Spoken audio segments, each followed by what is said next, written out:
just floating. Hello. What's good, everybody? It is Tuesday nights. You already know it's time to get back into it. We're talking all things The Witcher Blood Origin, and we're getting down on episode 3. And of course, the two traveling down this road with me, as usual, we got the one, a Lark Lover. What? I'm the Lark Lovin' one. What's up, fandom? Yo, I was like, wait a minute, is the Lark about to become the first Witcher? Then I'm like, oh, hell nah. Oh, man, I never thought so for a second. How about AK Niece of Ghost Clan? What's good? Same. I was not fooled for 1 second. Nah, she's too important. She's way too important. Yeah, there's no way. Can't let that lady go out like that. I wasn't buying it, not for 1 second. Especially when she said, I have sung my last song. I was like, no, you haven't. And then she busted out that butte in the cave. I was like, shit, she ain't done singing for nothing. She's got some more to tell the people. I was like, it ain't happening. There's another one that I wasn't fooled for by 1 second, but we're going to get into it. Let's start talking The Witcher Blood Origin, episode 3 of Warriors, Wakes, and Wondrous Worlds. And it was a close call, but our Lark made it back through the portal alive, and the monster chasing her not so much. And now we see firsthand how the monsters came to be in this realm, but I still think when they said the monsters came with the conjunction of the spheres that they were talking about humans. You still in that same boat, AK, like when they were talking about that back in The Witcher? I think they meant both. I think they were leaning more towards humans because of everything that they had done to them. So I don't know, but yeah, I don't know. I think both, like literal monsters and then the shady human monsters. Absolutely. Exactly. And as our band of heroes travel the path to Zentria, they run into our latest little superstar, Meldoff, and she hears them off the road telling them it's the beast feeding time, so they need to hide. And usually she's not into helping elves, but Gwen told her this lot was special. And I like that little twist, like no pun intended, when Meldoff said, and none other than the Lark herself. I thought you'd be shorter. Just because everybody, when they meet somebody, says, I thought you'd be taller. What do you think about that little hit, fandom? I was dying, like of all things, a damn thing from the door or so. Oh my gosh. But yeah, like even like callbacks, even like, I don't know, other universe here, even like Star Wars. Same thing when Anakin and General Grievous met each other. He's like, oh, I expected someone older, and I expected someone, taller type thing ish though. But I loved it there. And also back to the previous question, man, humans are monsters, man. We've seen season 1 and 2 of Witcher. Damn it. Exactly. Yeah, I got issue with this whole both these sentences that's on the screen right now. No, there's nothing good about any of those humans, man. What? Yeah, they started it. They started it all. Seriously, they came into the land. It wasn't anybody's fault, okay? The blah, blah, blah shit happened, whatever. That's fine. But they didn't seek to coexist in harmony. Everybody could have been making money, living off the land together. Humans changed that because they wanted to take over and rule. The literal genocide of 2 whole races. What are you talking about? And I mean, humans aren't monsters. What? It's somebody's fault. I don't know who. I mean, and that's something we're going to talk about earlier because they kind of slipped in a line. I was like, "Whoa!" The conjunction was going to happen anyways. Was it? To my understanding, that's what it seemed like. I mean, the portals were being opened through the monoliths. Exactly. But it seemed like that convergence thing was going to happen anyways. Maybe, and the lands would have all crossed at some point in time. But if you keep walking it back from there, it's like you said, the conjunction happened because of the monoliths. Well, why did the monoliths happen? Oh, girl kind of slipped it in under the radar, just like we buried those monoliths to provide food for the land, so the land would be bountiful. I was like, whoa! And then she just went off talking about something else. I was like, yeah, I think in that little line. That's because that's a breadcrumb for them to take up in season 2. And what I meant with that is, yeah, they were doing stuff with the monoliths when they pulled them out. But even if they would have stayed in the ground, from how it was explained to my understanding, that convergence was going to happen anyways. It's something that happens. I forget what the time frame they said happens, but this wasn't the first time. Maybe the convergence was going to happen, but the portal that came in. But the portals definitely opened the way.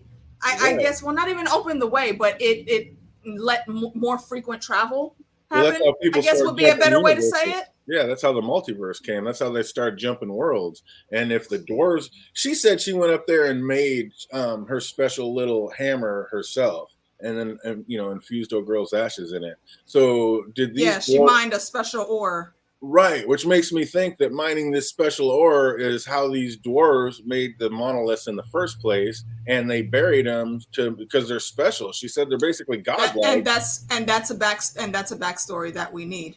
Yeah, That's a exactly. Because backstory if that we they need. buried that just to make, for the land to be bountiful, so there'd always be crops and the land would prosper. It's like, well, how did they make it? And they said it was magical and, basically godly. Like, how did they create this? How did they make it? And then she said, as usual, the elves came and fucked it all up and turned it evil.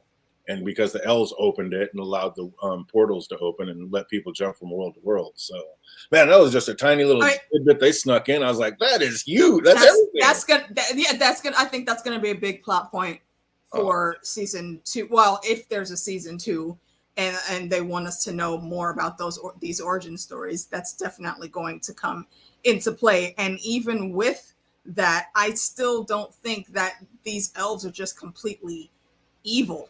So they've depleted their entire planet.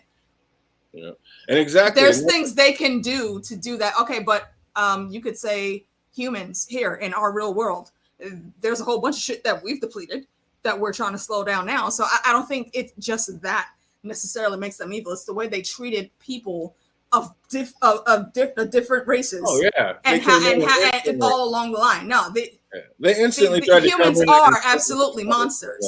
Dwarves. They're not innocent at all. The way they're depicted in this show, absolutely. But yeah, they're saying the elves depleted their entire planet. Absolutely true. And the elves created a conjunction. I don't know if they created it. I just think they learned a way to open it and create a portal for the different worlds. They learned to harness it. Well, I think that's a better way to say it. They may have learned to harness it, but they didn't create it. And that's why Meldoff said, she's like, we put this so our place would be, bountiful and our land would prosper. It's like you guys came in and turned it evil and fucked everything up as usual. So yeah, and the humans came in and did the same shit, but fucked it up even worse and killed even more than the elves did. But no one's good here. Yeah, but yeah, except maybe the dwarves. Maybe I don't know enough about them. But the elves definitely depleted their planet and now want to go raid other planets to deplete their planet. So yeah, there's nothing good about that for sure.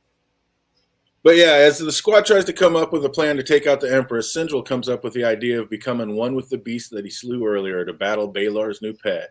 And we hear he and Zakari have used this type of magic before to bring their mother back from the dead. And it sounds like that event has traumatized them for life. Would you bring back your mom from the grave if you knew someone with the magic could do it, fandom? Like, I'm not bringing back Pet Cemetery in my home. I was just about to say that, TJ. What I have learned from every single horror movie, do not bring back the dead. It is not going to be the same person or thing you wanted to bring back. That part. Yeah, let them stay gone. Once that has happened, it's a wrap. It's a wrap. They ain't meant to stay here no more. Oh man, we got Jake Cruz out there in the chat. Yep, we got one more episode, and I can't wait to hear all the problems you had. I had a couple problems with a few things, but yeah, we'll talk about that in the end. But yeah, for the most part, I am absolutely loving this. What's up, Lindar? What are you thinking about the old Witcher's Blood Origin out there? You liking the series? I'm loving it. Also, Jake, who wrote that comment earlier, have to have a bard as a Witcher? No, because then you're going to have DJ over here wishing that Josh could become the damn Witcher. We don't want that in existence. No, I think why did you even speak that into the ether, fandom? I think nobody was thinking that. I think what he was saying is you always have to have a bard and a Witcher. And that's why she's already the bard, so she couldn't become the Witcher. That's why old boy had to become the Witcher, I think is what he was trying to say. That's what Jake was saying, I think. But then so yeah, I'm not bringing back mom, but back at the castle, we see Merwin speaking to a ghost of the past who exactly is she trying to impress? Like, is she just a complete whack job or is she an actual genius, AK? Merwin, the Empress. There's a fine line between those two things. There is a very, very fine line between those two. And for real, if you look at her actions from like the very beginning of this episode all the way up until the end, she's low-key probably like the second smartest person in the group. Her and Scan, I would put up top because they came in blundering through the little portal or whatnot, and they thought they were safe, and she had to come out and tell them, hey, chop, chop, shit is going down. Y'all ain't paying attention. You don't see that shit right there. Get over here. So I'm just saying, all of these little intricate things. I mean, she pulls a freaking feast out of damn near out of thin air to, you know, celebrate the life of our bard. Oh, you're talking about Meldoff. Isn't that who we're talking about? Who, yeah. I'm sorry. Who'd you? I thought you said Scion. Yeah, Meldoff is the little. No. That's good. Yeah. Yeah, Meldoff is the little one. She's amazing. She. You know, I think she's right on time and she's great. Oh, she's awesome. Yeah, she said just because I live in the forest doesn't mean I'm not. We can't be civil. We got all the goods up in here. And we also see that Avalak ransacking Baylor's room looking for his magic book of secrets is having a hard time. But he'd actually be a pretty good spy the way he actually thoroughly tracked down that hidden book. I was kind of impressed with that. What do you think about that, Phantom? He almost lost his insides though. Man, that was sheer dumb luck that he found that damn book. And even after he found that book, one, he could have barely even used it. And two, look, the man found him and was getting ready to kill his ass. I'm like, I really wanted to see it. He's doing the best he can. Sure, AK. I have a question real quick. What did they think was going to happen when he found the book missing? Because they really were in there like they would just had all the time in the world to sit in the park and peruse this book all out in the open. Y'all didn't even try to lock a door to maybe slow this man down. You know he's going to come after you. What they should have done was use a magic spell to really duplicate the book as if it never left. My man, thinking outside the box. I love it. He still would have found out, because the spell, whatever spells would have showed up in that fake book, would not have worked. I think he would have immediately known. His skills are that good. I think he would have immediately known it was fake.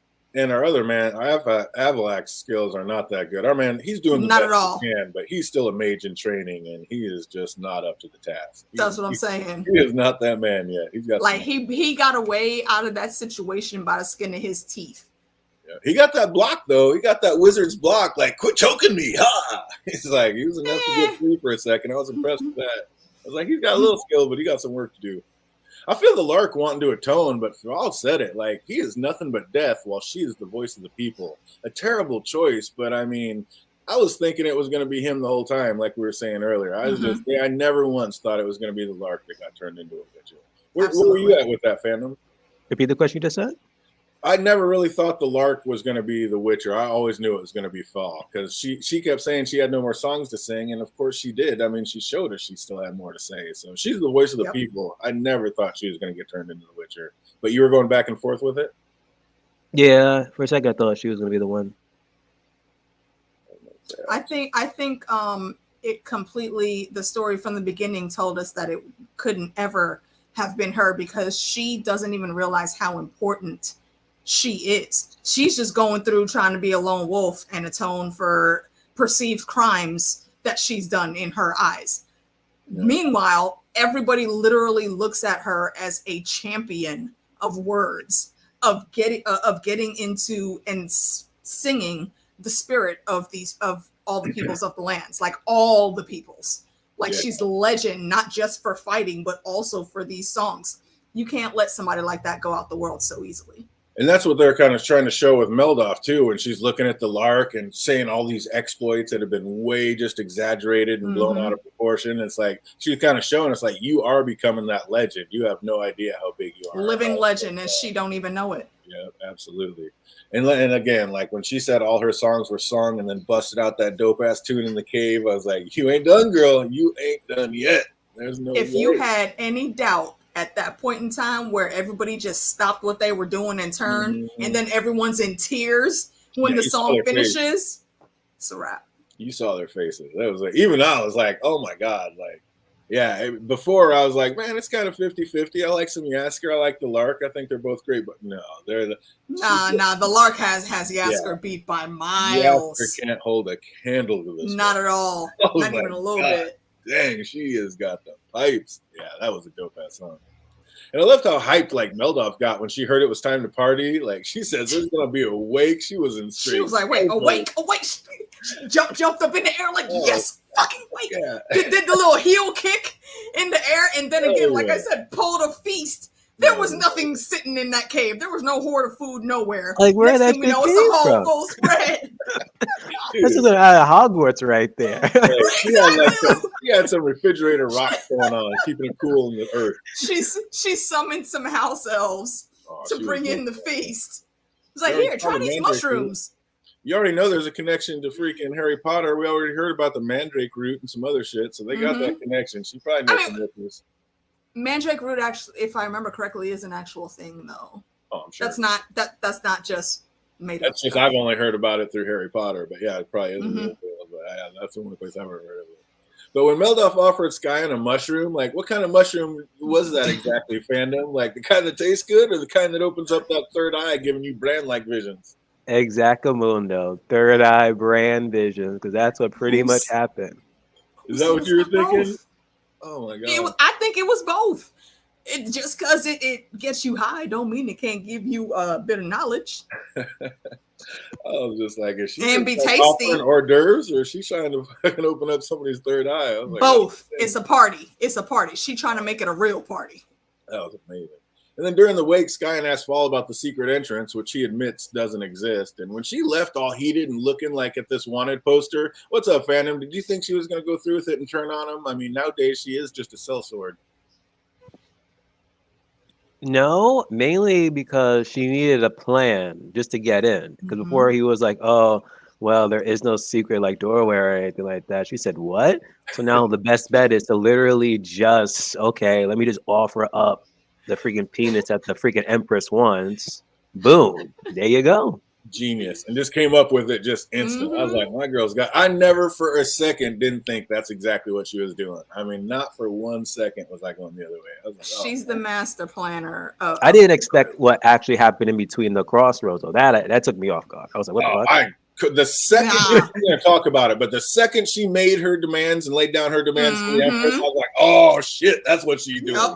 I was like, breaking it down. Like, she's getting money to buy sellswords. She's getting just enough of them soldiers that her and her sellswords can take out. Then she could don that army soldier uniform and then sneak back in. Go ahead. So yeah, you see how she also makes sure, I got to get my heirloom back too. That's like that's the real reason she's there. Yeah, that's her number one priority. Yeah, it solidifies like, okay, maybe she is really on the up and up and wants to do this. She wants her family sword back. The only thing I didn't like about it, we're going to talk, might as well say it now, is like, you're right there. You are the sword mama. Like, you are right there with 4 little whip-ass guards. Why didn't you take her ass out right there? I was like, what? You're right here. Take her ass out. What are we waiting for? When she came in and she was like, those 2 lines, were this another time, you would be dead already. Bitch really tried to buck up like, oh, were this another time, you might have tried. No, bitch. If this was another time, you and your boys would be dead. Keep talking. You lucky about this time. Right. You lucky she's holding her composure. And I'm just like, why though? Why? She could have easily taken out them 4 guards and slit in that woman's throat. Why is she? But this is the better way. Sword and walk back out. Like, I don't know. This is the better way. She still would have had she wouldn't have been able to keep that secret. Getting out of the castle would have been hard, and then for them to get back in would have been even harder. So for the overall plan to work, she had to take that one little L right there. I'll give you that. But I was like, your whole thing is just to take this Empress out. Take her ass out. You are right there 4 feet from her. Take her ass out. Like, what are we waiting for? Oh, that was She had to sell it right. She had to sell it right. Oh, man. But while at the castle, Avalak tells Merwin that he thinks he can open the monolith, but won't know for sure until he tries. And just then, Baylor busts in and starts to kill him for stealing the book. And he almost does until Merwin returns with Eridan and company, threatening to kill the one person he actually cares about. Like, does he think about Fenric as like a daughter or just like his only true friend in life? Like, what's that connection, fandom, with him and the mute girl? I'm so paused with the names. Who is who again? The main mage, Baylor, that guy with the book. Oh, the one with the. I'm not sure if she's hearing impaired or mute. Yeah. Because at one point he said. Then again, she could have read his lips. I think she's just but I think she's mute. But I don't know because it seems like she always hears what he says. But she talks back, so I thought she was she can make sounds. She's not completely mute, but talking. I think it's more that she's deaf. Yeah, and when she speaks, it sounds broken just because she doesn't know what those sounds sound like in her head. So and she signs him and her sign together, so that's how they speak. Jake doesn't think they're romantic. Is it like a father No, daughter? I don't. Or is it just I Yeah, think that's what I'm thinking. yeah, ear thing? like I think she's his ward or something. Yeah, think that's they something both- better. Yeah, because they both came from nothing, and basically, Mhm. he, that's how he does. He's like, people look down upon us, but we'll show them all in the end, type of deal. Like, I don't know, maybe, but yeah, he seems to have true love for her. Like, he was irate, and he ended up calming down when he saw her life was in peril. So that's going to be a thing in the end. But I think he's only saving her because she's like, true sacrifice comes from within. That's the one person on this planet that he actually cares about. The only thing he cares about. He's going to have to kill her to get this power. That's what I'm thinking it's going. Like he said, he finally figured out what that whatever entity was he's been talking to meant. But he figured it out too late. As soon as he said that, I said, "Oh, he gonna kill that girl." I was thinking the same thing. Were you feeling that, Phantom? Yeah. That was brutal. I was like, this girl is not long for this world. Like, and then he's like, yeah, she's like, you can't trust this bitch. I was like, I don't trust you. I'm like, no, bro, you can't trust your uncle, dad, or whoever the fuck he is to you. Yeah. You cannot trust him. Run. I don't trust you. And as Baylor was leaving in shackles, he told Eridan he was being played. What do you think? Is Merwin playing all sides, trying to end up on top, or is she really just trying to do what's best for the realm, Phantom? Not for the realm. You think she's actually trying to do what's best for elves and the realm and just trying to be a good empress? In hindsight, yeah, but it seemed like more of like a selfish goal, really. That's what I kind of think. I think she's doing it for herself. I think she's crazy. I think she's more crazy than genius. It's just been working out for her so far, but it's going to blow up in her face by the end. But we shall see. Back at the wake, and I had it pretty much figured out, but it was nice to get the full backstory of Gwen the Hammer. That was cool when she broke that down. I like it. Yeah, it's just like I thought of like last week. It was almost like a Negan type situation. Low key, yeah. Looks like there's still some sparks between Callan and Zakari. Are they still a thing, or are they just what's going on with them? AK, like, are they still boyfriend girlfriend, or are they just kind of love each other when they're around, or what's up with that relationship? Callan and Zakari, Bad Boy Elf and the Mage. Yeah.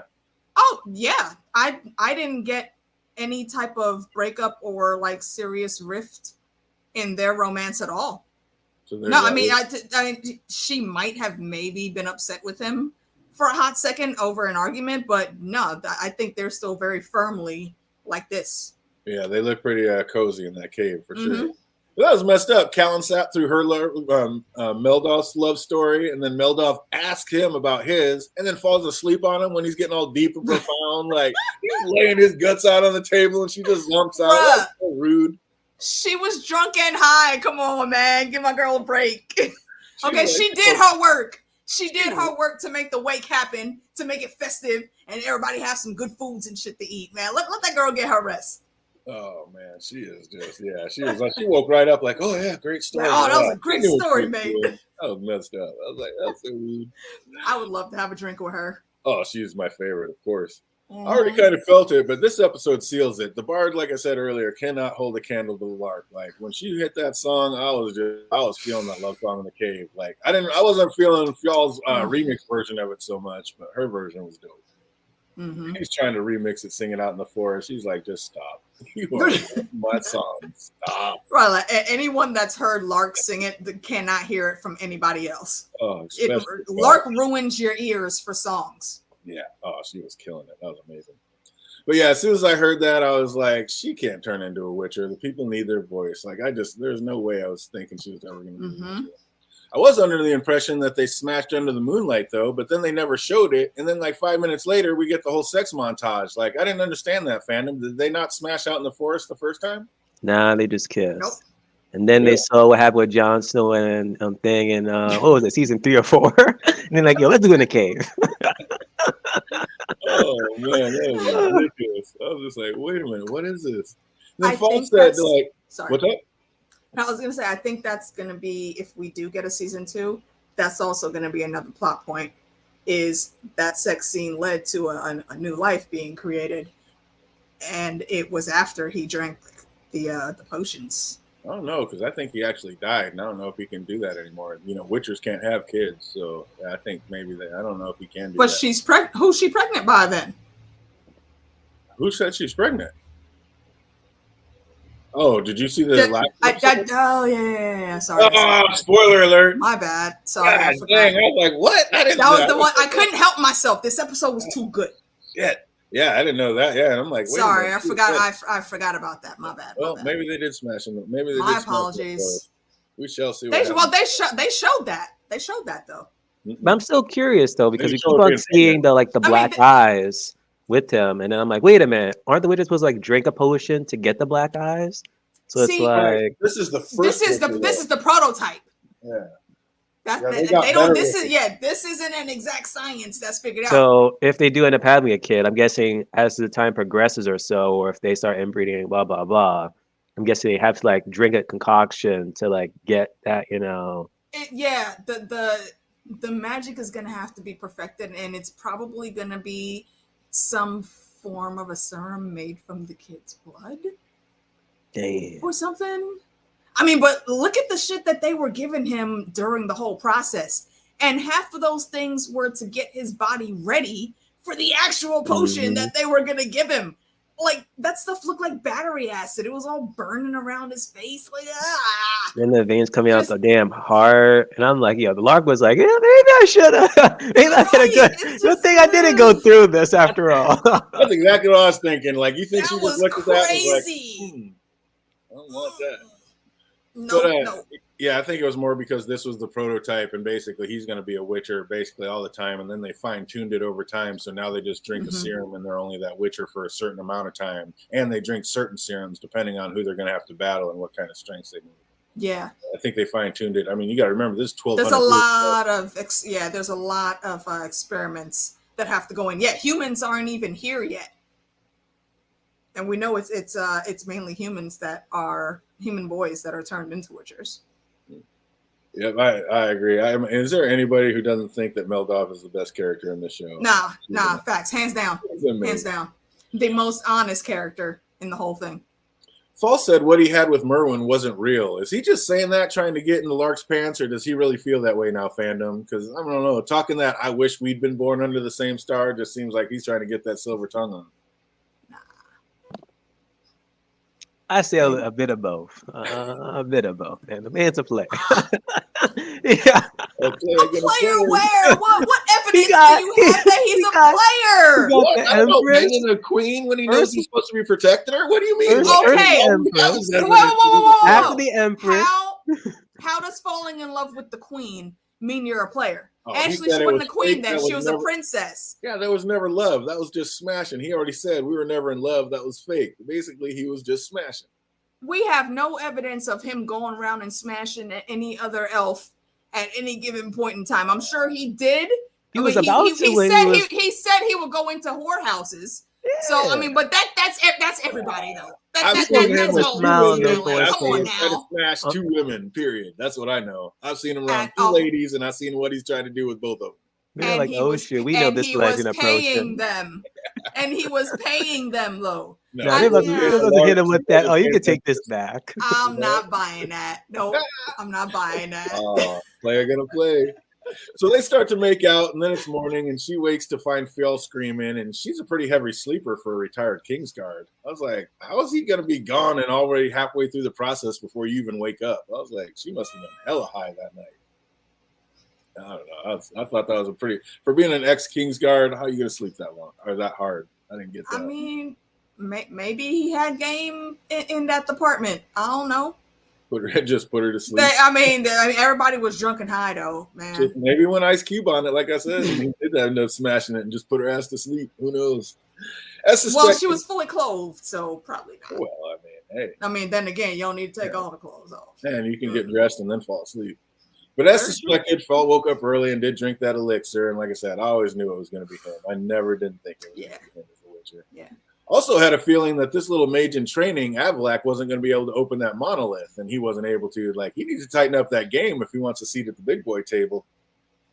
Like, that's what I'm saying. I do not understand why they didn't plan their whole situation out a little better. Yeah, there's really no backup plan. Once the head mage is gone, there's no one else that even comes close to his power. So what are you really gonna? You're always gonna need this guy because you don't even understand the magic that's at your fingertips right now. He barely understands it, even though he can wield some of it. Right. Just a mage in training. And then back Yeah. in the cave, Fiala's just going through it. And then to find out, like you said, like this was all just to prepare him for the procedure. Like, like Phantom said, the Lark was just looking at this going, damn, I'm glad it's not like, oh, what was I thinking? I was going to go through this? Hell no. But that was a nice little history lesson that Meldoff was trying to give Brother Death. Like, but what I heard her out of this whole thing is, like I said earlier, that the dwarves buried the monoliths to bring fertile bounty to the land. So, like I said, I think they created them. And like, I mean, did they create them? It's Or did they stonecraft. them and bury them? Like, they kind of left that open. She says they're sacred. Like, just how much does she know about the monoliths? Do you think, AK? I think. She's a dwarf. We speak to very few dwarves in this whole story. So I think she has the knowledge that like all regular dwarves have that, grew up in that time and hearing those stories about the monoliths. And they know that they're there to help the land be bountiful, not to travel to all worlds where freaking monsters and all evil things are in these different portals to get through. Because once they were pulled up and they were risen and started being used, nothing but bad came from them. She was proving her point. So they were good. And elves had fucked it up again and made it evil. Like you elves, always messing stuff up. It's stonecraft, so we know dwarves are good at carving. So yeah, they shape them up. Whatever runes and spells are on them, I think were definitely put there and made by the dwarven mages to help the land stay bountiful with them. And that's it. That's all that was supposed to happen. But then elves came in and they learned some of the deeper magics. I mean, they basically did the same shit that humans will do in the future. Come in, learn the shit, and steal the magic.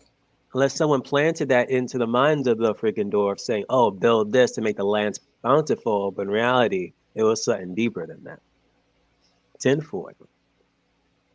Yeah, tinfoil that we'll never get the answer to.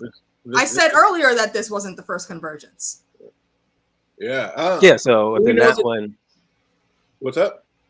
So I gotta know more. We gotta know more about that first ever convergence. Because I remember, wasn't it season 2? I gotta rewatch. We gotta rewatch this damn first and second season of Witcher. Right? I remember there was like, I remember there was in that one cave, and it did seem like they were like surrounded by one of those monoliths before, and I think it even showed like a human, a dwarf, and an elf. So it's like, was it really? Were the humans here before or something like, or did they one time meet before, or X, Y, and Z happen? It is so much we need to know. And do dwarves have mages? Like, do we know that dwarves even have mages? It's possible. Yes. They have to be magical when creating stones, but I don't know about that. I mean, there's some, if you watch the animated movie that was out, I think was a Nightmare of the Wolf or something or other. There's I believe, if my eyes were seeing correctly, there's a dwarf that was a wisher. Oh. So I think that they do have they do have a use of magic. I mean, obviously, because the runes that are on these monoliths are a form of magic there. With rock. Working with granite and rock, we know they're magical with that. So I just don't know if do they have just like plain mage magic where they're like blowing people back and stuff with like wind power. I think if they learn the spells to do that, they absolutely have the capacity to be able to do all forms of magic. Yeah, Jake, it can't be easy with only 4 episodes. They're never going to get it all in, but I agree. They need to tighten up a few corners because it's like, wait a minute, well, how's that go? Or why did that do that? But I love how it's all the next day and they're just now realizing Skyen's gone. Like, there ain't but 7 of you, and you didn't realize one of your merry members had just bounced and been gone for like 12 hours? Like, wait a She's been gone since they got to the damn cave. I was just like, what? Since before the party started, Skyen was like, oh, you little assholes. All right, let me go find some shit. Let's wrap this up. What'd she say? Somebody has to stay level-headed. And as soon as he told her that there's no secret door, she was like, oh, fuck, all right, I can't sit here and get drunk with y'all. Clearly, nobody else is working, so I got to get to work. I'm surprised like no one noticed that she was gone that whole entire time. Right? Hence why she was in Ghost Clan. Yeah, she just goes. Even then, I've been like, "Hey, where's the other one watching this? I want to know her reaction to this freaking Witcher She ceremony." tiptoed out the door so quietly Tiptoe in her that they joy. didn't even notice her presence wasn't there no more. That was insanity. Oh man, like I said, as soon as Scan started giving those demands, I knew exactly what she was doing. I was just like, genius. Never doubted you for a second. Genius. The only thing I didn't know is like I wasn't sure how she got so many cell swords gathered up so fast, but the woman had a plan and definitely made it happen. And she clearly has friends all over. But how did she get 50 guards to go where she wanted them and be able to get out there and collect all those cell swords up in time to get them in place to take those guards out when they marched into that spot? She probably only had to. I would say she only had to go talk to one person. I need to go speak to a man about a horse, and while she's going off up to Zintra, that person is getting everything together in the background, gathering all the people, saying, "Hey, let's meet here. This is where I'm gonna spring the trap. Make sure you here by this time of day, and we'll get it done." Like, I'll get you paid 100%. Just make sure you're there. And I don't know. Cell swords usually don't move before the payment, but yeah, that could have happened. Yeah, okay, but this is Skyanne of Ghost Clan, though. I think they know that they need to move when she say move. She's good, yeah. All right, I'll give you that. I like that. See, that's why we need to talk about these things. Help me understand some of the stuff. Oh, what I did need to understand, though, was seeing the Lark as a necrophiliac, because, wait a minute, she could not wait to jump that dead man's walking bone. I was like, this man is not alive anymore, and all you're thinking about it is now it's time to tap. When he was out in the forest, he was all alive. You think he's just a mindless zombie walking around now? They said she's dead. He died and came back to life, bro. Yeah, we heard what happened when they brought their mom back to life. That was not her. That was a different creature. Okay, but this is different. It's Pet Cemetery, and he's a dead man. She's into necrophilia. He ain't dead, man. Not in that way. The Lark is a necrophiliac. Like, what? Cut it out, DJ. Cut it out. Stop it right now. He said, "I'd die for you, Ayla." She's like, "Yeah, you already did." I'm like, and it's kind of hot, huh? Okay, like, wait a minute. Only you have these thoughts, sir. Hey, that's what they told me. I'm just going by the These are the words they spoke. I'm just hearing. I was like, oh my god. Look, Jake is doing the most in the chat to let you know, nah, bro, this ain't it. But he's not gonna listen, Jake. He ain't gonna listen. CPR. Somebody gave him CPR and brought him back. I don't know. I thought it was that magic that brought him back, and we already heard that that's not a good thing. So yeah, I'm just going by what the show told me. So we'll see what happens. Stop it. But then Baylor, sitting in his gilded cage, feeling sorry for himself, said he finally realizes what the voice was asking of him, but now it's too late. Or is it as Merwin walks in, willing to strike a deal? So maybe it's not too late. How naive is that woman? Going to let out the world's most powerful mage? Like, what is she thinking? How could she ever trust him, Phantom? The Emperor's going to let the most powerful mage out and just think that he's going to work with her now? Like, you just put this man in a cage. You know that he's petty. You know something's coming. Like, how could she ever trust him? She put him in a cage with his helper. She put him in his own cage that he created to take. I was wondering, like, during the whole speech he was having with the Empress, he's like, "Oh, I built this cage to make mages weaker." And I thought he was gonna stand up, do some type of trick, and then suddenly start using his magic again. But nope. God damn it. He very clearly Rumpelstiltskin from Once Upon a Time did not give him those lessons. Never make a trap that you can't get out of. Right? He didn't learn that part. Yeah, he forgot the back door access because he was stuck. He's like, now I sit here in my own cage that I created. Like, god dang, this sucks. That was amazing. Oh man, yeah. How long? I don't know. What's up, fandom? How long until Baylor screws Merwin over? Literally already happening. Before he even stood she up. wasn't even done to even go in there to even have a proposition whatsoever. But even then, before they even stole the book, learn even more of how to even use the damn spell. Yeah, that was ridiculous. What Jake just said right there. Yeah, she is. You know who she reminds me of? Y'all remember the old Masters of the Universe movie with Dolph Lundgren as He-Man? Mm-hmm. You remember how the costume they had Evil Lynn in? That's what Merwin dresses as right now. Kind of, yeah, okay, yeah. Kinda, like they had her looking all innocent princess in the beginning, but now she's walking around with the dark armor on and shit, like she's some type of war empress or whatever. Bitch, you ain't never fought a damn day in your life. You couldn't even do the killing of your own family that you wanted done. So I don't know what you really think. Who are you fooling out here, bro? You're still a green ass little girl that just has power at her disposal, and you don't even really know how to use it yet. No, and she's gonna pay. She's gonna pay for these stupid decisions. But how long until the most powerful mage, Baylor, comes out? Like, you think he's already in the works of screwing her over? She's just done. She's got no chance that these two ever actually work together. She should never went in that room by herself. First of all, because like fandom said, honestly, I thought maybe he was gonna just was just waiting for her to come in, and then he would like bust out the cage and kill her then. But no, he wasn't smart enough to do that. No, but he Yennefer, even Yennefer wasn't strong enough when she got put in one of those things. Like, once a mage gets put in there ain't no coming back. Yeah, so right. I mean, true enough. Shoot. Was that the same type of prison? Yeah. Exactly. Remember we got to meet the creator. Yeah. Mm-hmm. So that's another tie-in from The Witcher. He said he created that type of cage. So even more so, why didn't you build in a back door of some type of spell that it would not affect you, you idiot? That's an arrogant asshole right there. And the one thing that I will say about the Empress in that whole conversation is when he's going off like, oh, you think me beneath you and blah, blah, blah. She said, no, that's how you see yourself. I think that's 100% true fact. Yeah. I don't think that there's any of this animosity or looking down upon where he's concerned for anyone. He's got small man syndrome, only it's poor man syndrome. He's hyped all that shit up in his head. Mm-hmm. And now this is why he's making the decisions he's making. And I think all of this really just, I think, is going to lead to everybody getting screwed over in the worst way. And it's going to be all of their own machinations. Could be. I get not saying anything to keep the outcome in a surprise for the audience, but again, why not tell the band of 7 your plan when you got back? Like, it would have been nice to have time to get your game face on before battle. Like, why is she not telling her people? No, shouldn't do that. You don't think some things need to play out the way they need to play out, I think. It's like in The Flash, you know, you make a plan, you go over the plan, expect the plan to fail, throw away the plan.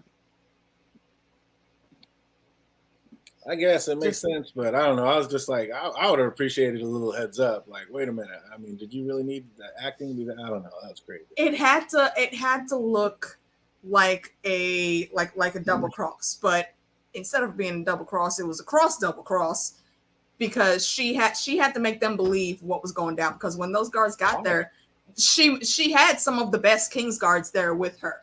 So there's a gamble that she took. They could have seen straight through her plan, and then they could have killed her, and then that would have squashed everything. Yeah. But they didn't do that because everybody looked to be playing their parts. So I get why she did it that way. I don't think she should have told everybody what the plan was, because it had to look right from Jump Street. There couldn't be any chinks in the armor. It was solidified when Skyen came back and Fal came out of that cave and didn't say anything about her. I was like, Geralt could always tell when somebody was false. Like, I imagine Fal can now too. Like, he already said he could smell Lark's blood. So I'm guessing he's got those skills too. So if she was really cross and going to screw him over, I think he would have known it. So that was kind of one thing that played into that. But did they really run a reverse psych out short joke on us? Like, it shows them traveling, and then we hear Skyen telling Meldoff to hurry up. So it makes you think that she's fallen behind because of her short legs. But no, it's because she's taking too long taking a piss. I was like, are you kidding me? Like, that. Why did they even put that little scene in, AK? That was crazy. I did not think along those lines at all. Really? I think she legit was just taking too long taking a piss. I mean, I'm sorry, we're in a hurry here. And we're on the road. You should already know you can't hold it till we get there. But yeah, just the way they're showing them all on this long travel or whatever, and then all you hear is like Skyen's voice going, Meldoff, hurry up. And kind of like what they did in Lord of the Rings with Gimli having a hard time keeping up with his short legs. Long distances, but not sprinters. No, I mean, okay, but Gimli fully admitted to that, and he fully played into that whole thing. From the very beginning with him and being a dwarf and whatnot. I don't think it was the same vibe here. That's what I got out of it. And I do also agree with what Jake just said there too. He's not. This is the first guy. he doesn't know what all his powers are yet or what he can do. He says he can smell your blood, but that's it. You know, everything else that's assaulting his senses, he don't really know how to differentiate that into any type of category.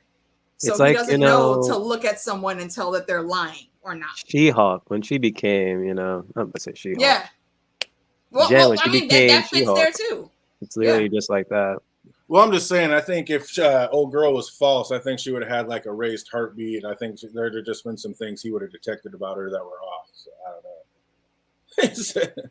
We're not natural sprinters. Natural sprinter. Gimli, baby. Very dangerous against short distances. Oh my God. It's the best in Lord of the Rings and the best in this one. Absolutely.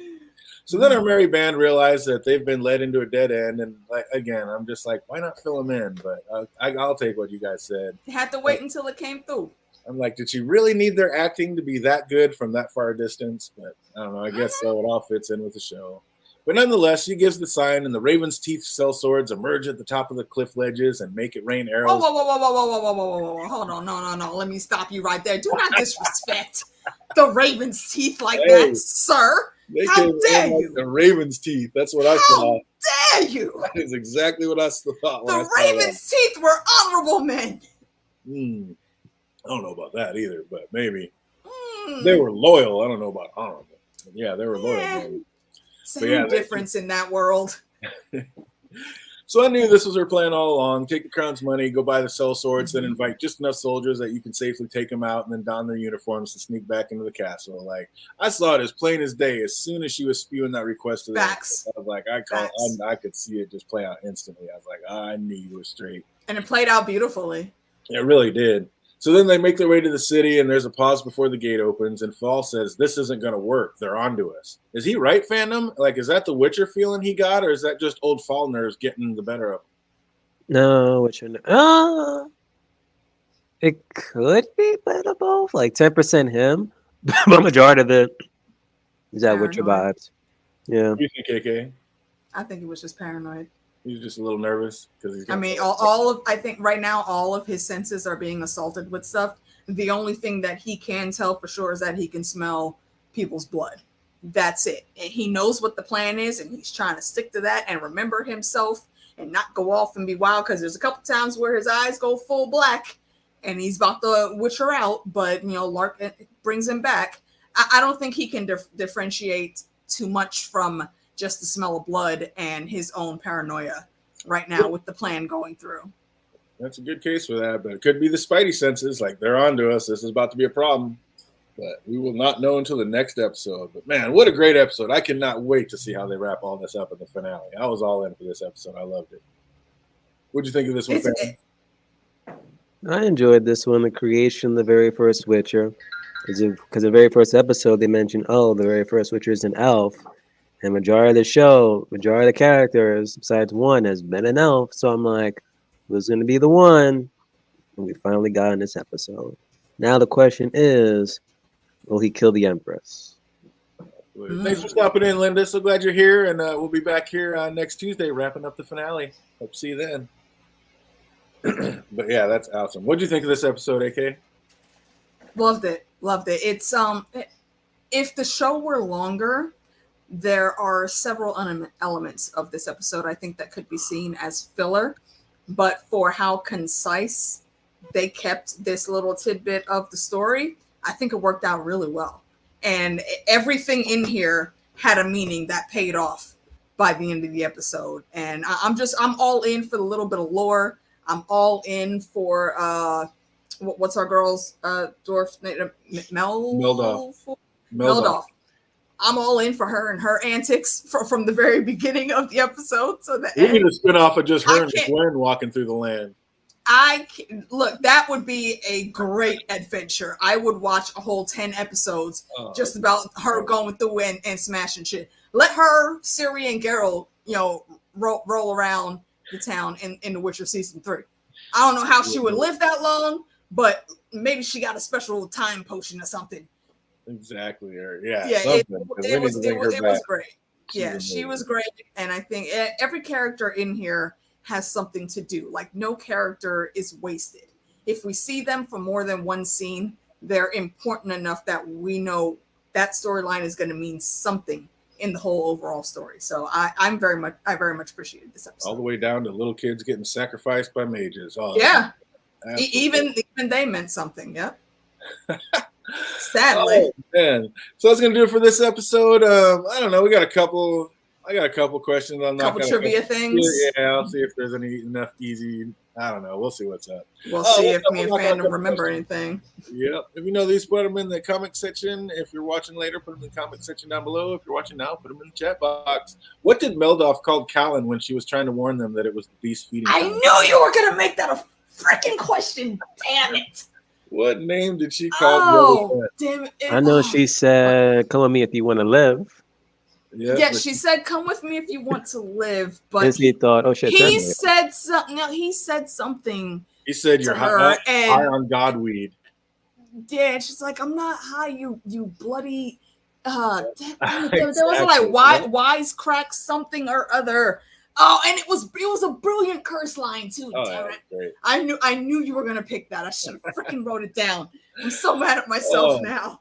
If you know that one, what you call them, put it in the chat box. Watching later, write in the comment section down below. I love their bromance. Those yeah. two, you see their friendship develop. It's great. Yeah, they're fantastic. Absolutely. What saying did Meldoff's father used to say? Oh, damn it. Fuck. They were in the cave, and she said, my father used to always say. I can see the freaking conversation happening. I just don't remember the words. Oh, yeah. If you know that one, put it in the chat box. Watching later, write it in the comment section down below. What past spirit did Merwin speak to before falling asleep in the moonbeam? Oh, it wasn't Gwen. What past spirit did Merwin speak to before falling asleep in the moonbeam? Oh, it was mother of something. I want to say mother of clay, but I don't think it was mother of clay. Remember, Merwin's the Empress. Yeah. If you remember that. And this one, she was on the balcony, damn it. You'll get at least one of them. What 3 herbs did the conversation needed collected for the transformation? Why the hell do you think we would get that one of all the questions? I knew we'd get that one. I knew. You mentioned it, so I'm like, that's okay. one. That's one. There's 2 others, though. I knew he'd get one. Jack Daniels is incorrect. That's who she was praying to. Mistletoe? It's incorrect. Oh, nope. Mistletoe, no. You're thinking God of War with the mistletoe. Anybody knows the other 2? Write them down below. What did Meldoff say would happen if Brother Death fell in a bucket of tits? He'd find dicks. Or something to do with dicks. Or if you'd be the only one to fall into a bucket of tits and find a lone cock or something or other. It was something to that effect. I don't remember the exact wording. We will give you that one. She said if he fell in a bucket of tits, he'd come up holding a cock. There you go. Absolutely. Well, close enough. We're giving you that one. Well done. What is Fjal's last name? Oh shit. I don't remember a lot of it. It has something to do with a GOT character. Actually, a Song of Ice and Fire character, not a GOT character. Oh, that just makes the trying to figure it out even worse. you just put that times 10,000 there. Oh, what is Fjal's last name? I almost want to say Stark, but I know that's not it. Oh, how much did Skyen ask for to capture Fall? How much did she ask for? Shit, a lot. 500,000. What's that? 500,000. That was incorrect. No. What was it? 20,000 something or other. Her sword, like 30 of the best Kingsguard, bring them in or some shit like that. There's 2 specific money numbers though. Yeah. It was 50 Kingsguard. Okay, 50 Kingsguard. And the 20,000 was actually for the Lark. 20,000 was for Lark. What did she say for him? I almost want to say $1 million, but I don't think that was it. I don't know why $1 million's in my head. You're close, Jake. But no cigar. But there you go. Jake nailed it. 50,000? Yeah, good on you, Jake. 50,000 ores exactly. Well done. Well done. Oh, and last but not least, what was the cell Banner was kept in made of to suppress the mage's magic? Oh, fuck. What did he make that out of to suppress other mages' magic? Yeah, it's some element that he ground into the metal. Or was it the metal itself? I wonder if they got these same cells in Azkaban. They wouldn't know. They have Dementors. They don't need those in Azkaban. Azkaban is just made of stone. Really? Oh, anybody know? Anybody know? I want to say some type of iron, because iron is, known, well, in certain realms, it's known to deter magic. Yeah, I can't believe Jake But hasn't used it by now. Feel it. Oh, we're just gonna leave that one I hanging. forget. Yeah. But This is what happens when me and fandom don't write shit down. Oh, it's all good. It was a great episode nonetheless. I had an absolute was. blast, and like I said, I cannot wait until we get into this next one and check out next Tuesday and see how they wrap all this up in the finale. Mm-hmm. I've been all in. I almost make like this better than The Witcher itself. Like I am all in on this little. Yeah, because there's really no filler here. No, it's been amazing. Everything they it's just enough episodes, I think. All the plot points coalesce and gel together. It's a wild ride, and they did really well stringing us together. I'm going to need them to tie up a few loose ends, but man, I'm just so far so good. I'm absolutely loving this episode, and like I said, can't wait to see how they tie it all up in the finale. I'm going to rewatch. Y'all will love it.